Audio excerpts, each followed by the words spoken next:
At dinner, Mom slid a white envelope across the table to my sister, $150,000 for her new house. Dad didn't hesitate. He just looked at me and said, "You're the failure. We invest in winners." The room went silent, forks frozen, smiles cracked. I didn't cry. I just folded my napkin, walked out, and never looked back. That night, I didn't beg for love or fairness. I started something they'd never see coming. 2 years later, my sister drove past my property, slammed on the brakes, and screamed into the phone, "Dad, you need to come here. Now." When I was 12, I built a suspension bridge out of wire and drinking straws for the state science fair. It held the weight of a full textbook. I won first place. I still remember standing on that gym stage scanning the crowd for my parents, 2 empty seats in the front row. They were in Denver that weekend, cheering for my sister at her beauty pageant. That night, I brought the medal home, proud and glowing. Dad glanced at it once and turned up the TV.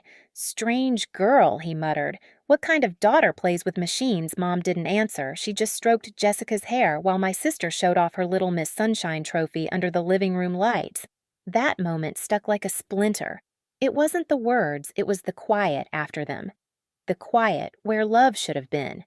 As I grew up, I learned that love in my family came with receipts. Every favor, every gift, every smile, it all depended on whether you made them look good. Jessica was their miracle child, the one who got the easy praise, the second chances, the excuses. I was the backup plan, the strong one, the one who didn't need anything. I worked nights to pay for college. They paid Jessica's full tuition without blinking. I graduated with honors, found my first job as a structural engineer, and sent them photos of my projects: bridges, apartment buildings, steel frames cutting into the sky. The only reply I got from Dad was, "You still renting?" Every phone call became a report card on my stability: Jessica's promotion, Jessica's engagement, Jessica's new car. They didn't ask how I was, they just measured me against her shadow. Still, I kept hoping that one day they'd see me as more than a failed investment. That hope finally cracked the night of the dinner. When Dad said, "We invest in winners," something inside me shut off. I stopped chasing their approval. I stopped explaining myself. And I started learning the difference between silence that breaks you and silence that saves you. So I packed up, left Colorado Springs, and headed back to Denver. No calls, no tears. Just the road, the hum of the tires, and a promise to myself if they wouldn't see my worth, I'd build it brick by brick until the whole world could. Losing my family was one kind of silence. Losing my job was another. It happened on a gray March morning, the kind where even the air feels tired. The company had been struggling for months, but I kept convincing myself I was safe. I worked hard, hit deadlines, stayed late. But when the director read out the layoff list, my name sat right there in the middle, clean, final, unarguable. I walked out into the snow with the termination letter crushed in my hand. The cold hit harder than I expected. For a moment, I stood on the sidewalk staring at the traffic, wondering how many times in life you can rebuild from zero. That night, I sat in my apartment staring at the faint reflection of city lights on the window. The silence inside wasn't peaceful anymore. It was heavy, the kind that makes every sound echo too loud. I picked up my phone, opened the Bennett family group chat, and saw their latest photo, Jessica standing in front of her new house champagne. In hand, our parents beside her smiling like they'd just won the lottery. The caption read, "So proud of our youngest daughter." I stared at it for a long time before typing one last message. "Thank you for teaching me to stand on my own, even in the cruelest way possible." I hit send. Then I blocked their numbers, deleted the chat, and sat there while the screen went black.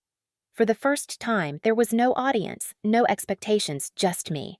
The fear came first. What if I fail again? What if they were right? But underneath the fear, something small stirred. Freedom. The next morning, I woke up before dawn. I didn't have a job and I didn't have a plan, but I had a choice. I could either spend my days proving them wrong, or I could build a life that made their opinions irrelevant. I made coffee, opened my sketchbook, and drew a simple line, just the outline of a small house. I didn't know it then, but that line would become the first step of everything that came after. The first few weeks after I lost my job blurred together coffee gone cold, rejection emails piling up, and a quiet that made the refrigerator hum sound like company. I applied everywhere from small construction firms to drafting studios, but the whole city felt frozen. Denver was still limping out of the recession, and no one was hiring. One afternoon, I found myself in a small cafe called Harlan's Corner. The place looked tired, dim lights, chipped furniture, and a smell of burnt espresso that lingered like regret. I sat at the back with my laptop half working, half wondering how much longer I could pretend I was fine. That's when the owner, a man in his 60s with silver hair and paint-stained hands, came over. "You're Wendy Bennett, right?" "The engineer?" I looked up startled. "Used to be," I said. He smiled. "Used to, I could use someone like you. The cafe's falling apart, and I've got about $1,000 left to fix it. Interested? $1,000. Not even enough to cover my rent." But something in his tone, earnest, trusting, made me nod. "Yeah, I'm interested." For the next few weeks, I practically lived there.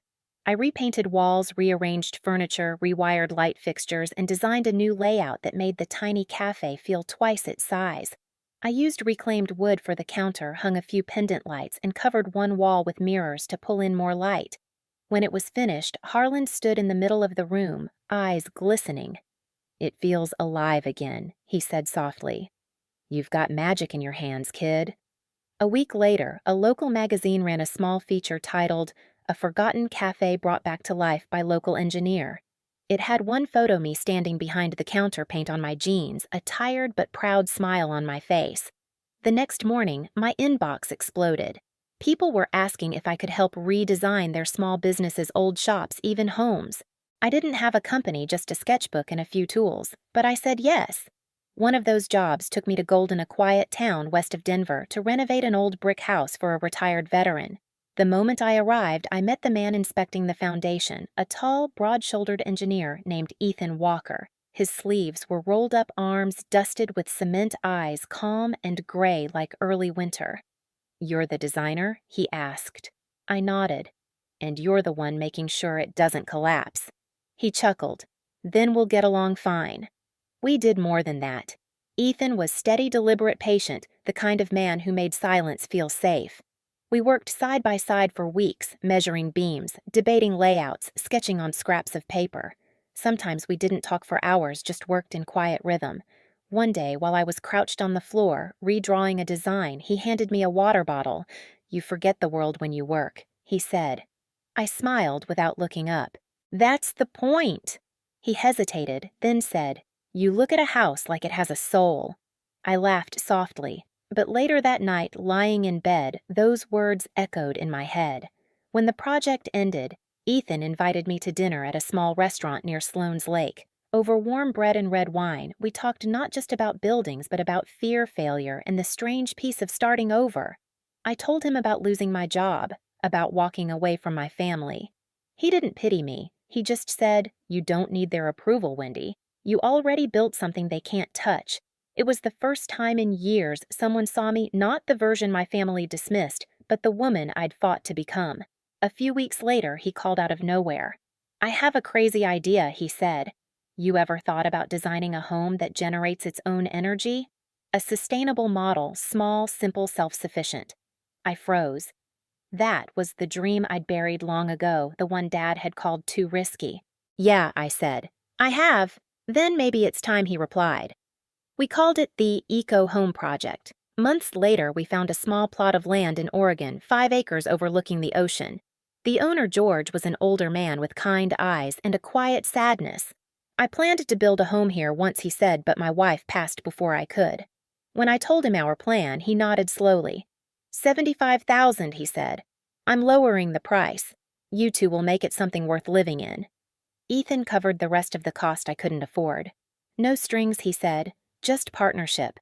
We set up a tent near the clearing where the pines whispered and the ocean wind carried the scent of salt and rain. Every morning we brewed coffee on a portable stove, then worked until our hands blistered. We cut grass-cleared stones and built the foundation by hand. I named it Evergreen Cabin. 600 square feet, solar panels, rainwater system, handcrafted wood from a dismantled barn. Everything sustainable, everything built from what the world discarded, just like me. Some days, I wanted to quit. My body ached, My fingers cracked from cold, but every night sitting by the fire, I looked at the rising frame and thought, this is what it feels like to rebuild yourself. By month 10, the cabin stood complete pale wood-wide windows and a porch that opened toward the sea. When the sunlight hit it just right, it glowed like it had its own heartbeat. I took a single photo, posted it online with a caption, "Built this myself." By morning, the post had gone viral. People wrote, "You made me believe again. You turned pain into something beautiful." For the first time, the world saw me the way I always hoped my parents would. It was a quiet May morning, soft sun through the trees, lavender blooming along the porch, when I heard the sound of tires screeching on gravel. A silver BMW stopped just short of the gate. The door flew open, and there she was.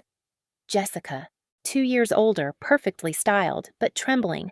Her white dress caught the wind, her voice shaky on the phone. "Dad, you need to come here. Now!" I stepped down from the porch, still holding my gardening gloves. "Jess, what's going on?" She froze when she saw me. "You live here."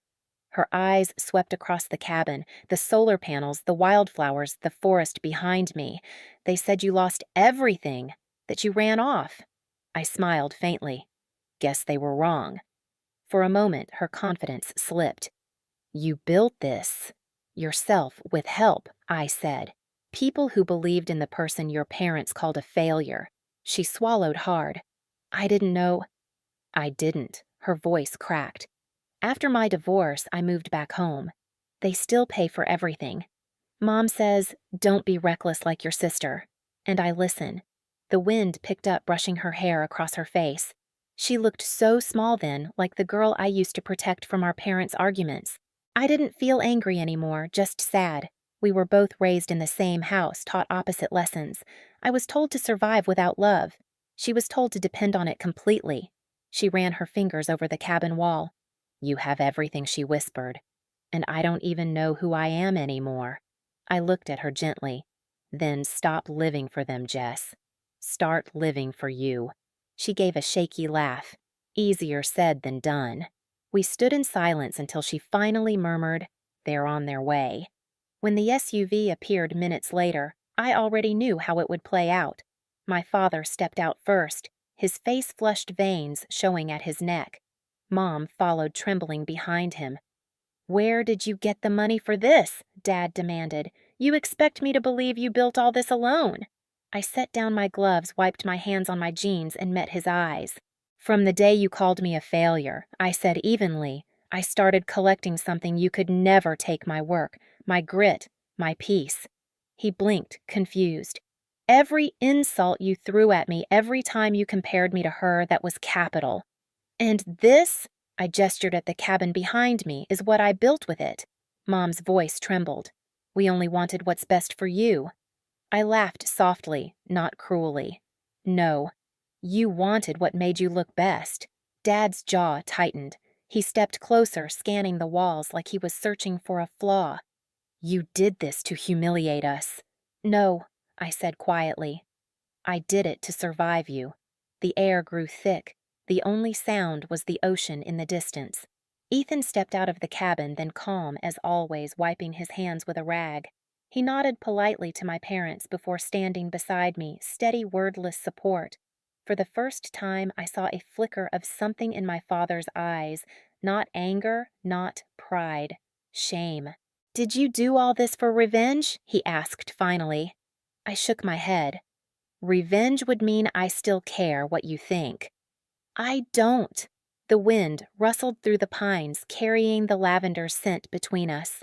Jessica stood off to the side, watching with tears in her eyes.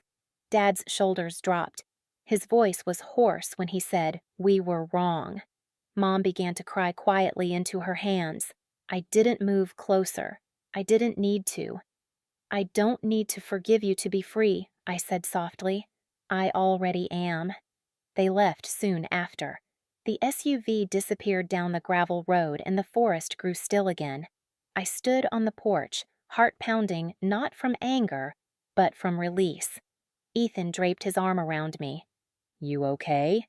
I looked out toward the trees where the light shifted golden across the cabin walls. For the first time, I said completely. A week later, a cream-colored envelope arrived, no return address, just my name in my father's careful handwriting. Inside was a letter and a photo of our old house with a for sale sign out front. His words were unsteady. We loved you in the wrong way, through fear, through comparison. We're starting over. And for the first time, we are proud of you. I didn't cry. I didn't write back. I just walked outside where the air smelled of pine and rain and planted a young tree near the porch, a new beginning rooted in peace. Ethan stepped beside me holding a small walnut box he'd carved from the first tree we cut for the cabin. Inside was a simple wooden ring. "Wendy Bennett," he said quietly. "Will you keep building with me?"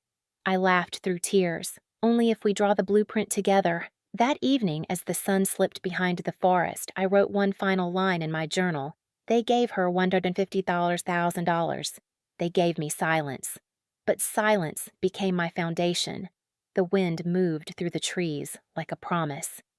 Sometimes revenge isn't about making them pay. It's about letting them see you happy without needing their approval. My parents gave me silence, but that silence taught me everything about strength, boundaries, and peace. If you've ever been told you'll never make it, I hope my story reminds you that you can build a life from the ground up, one that no one can take away. Tell me in the comments, what would you have done in my place? And if this story hit home for you, hit subscribe, share it, and stay for the next one. You're not alone.